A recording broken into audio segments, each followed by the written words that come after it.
हम अपने mobile phones को हर जगह अपने साथ ले जाते हैं, यहाँ तक कि टॉयलेट्स में भी। मोबाइल फ़ोन के ज़हन और सेहत पर पड़ने वाले असरात से मुतालिक तो अक्सर बात होती है, मगर इससे फैलने वाली बीमारियों और इन्फेक्शंस के बारे में ज़्यादा जिक्र नहीं होता। 2019 में होने वाली एक तहकीक में ये बात सामने आई कि बरतानिया में अक्सर लोग अपने मोबाइल फ़ोन्स को अपने साथ बाथरूम में साथ लेकर जाते हैं और उन्हें अपने फ्लश के नज़दीक रखते हैं।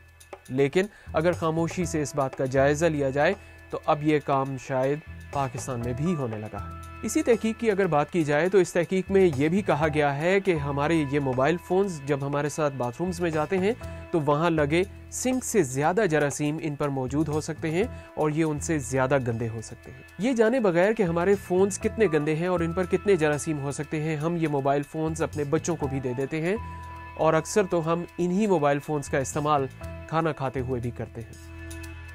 लेकिन शायद अब वक्त आ गया है कि हमें अपने मोबाइल की सफाई के बारे में सोचना पड़ेगा। माहिरीन तो ये कहते हैं कि आप अपने मोबाइल फ़ोन को अल्कोहल वाइप्स या किसी भी तरह की एंटीबैक्टीरियल वाइप्स के साथ अच्छी तरह से साफ़ कर सकते हैं। माहिरीन का ये कहना है कि आपको अपने मोबाइल फ़ोन को जरासीम से पाक करने के लिए ऐसी वाइप्स की ज़रूरत है जिनमें 70% तक अल्कोहल मौजूद होता है। माहिरीन आगे चलकर इसी तहकीक में ये भी कहते हैं कि इतनी सफाई के बावजूद ये भी मुमकिन है कि आपके मोबाइल फ़ोन्स पर ये जरासीम वापस आ सकते हैं। माहिरीन मजीद क्या कहते हैं? पहली बात ये कि कभी भी अपने मोबाइल फ़ोन पर डायरेक्टली कोई भी स्प्रे ना करें और ख़ास तौर पर ब्लीच का इस्तेमाल हरगिज़ ना करें। दूसरी बात ये कि अपने मोबाइल फ़ोन्स के इस्तेमाल और इसे साफ़ करने के बाद आपको अपने हाथों को अच्छे तरीके से धोने की ज़रूरत है। तीसरी ये कि जब आप घर पर नहीं होते तो अपने मोबाइल फ़ोन्स को अपनी जेब में रखें या अपने हैंड बैग्स में रखें और अगर ज़रूरत पड़े तभी इनका इस्तेमाल किया जाए और इन्हें बैग्स में से या अपनी पॉकेट्स में से बाहर निकाला जाए। चौथी बात यह कि अगर आपको कोई इन्फेक्शन है या आप किसी बीमारी में मुब्तला हैं तो अपने मोबाइल फ़ोन को किसी दूसरे के साथ शेयर मत करें और इसे अपने तक रखें।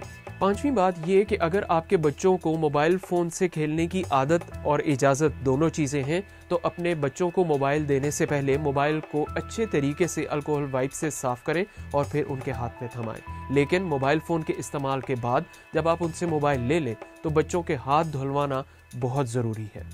छठी और आखिरी बात सबसे अहम है और वो ये है कि जब आप अपने मोबाइल फ़ोन को इस्तेमाल नहीं कर रहे तो उनसे दूर रहने की आदत अपनाएं।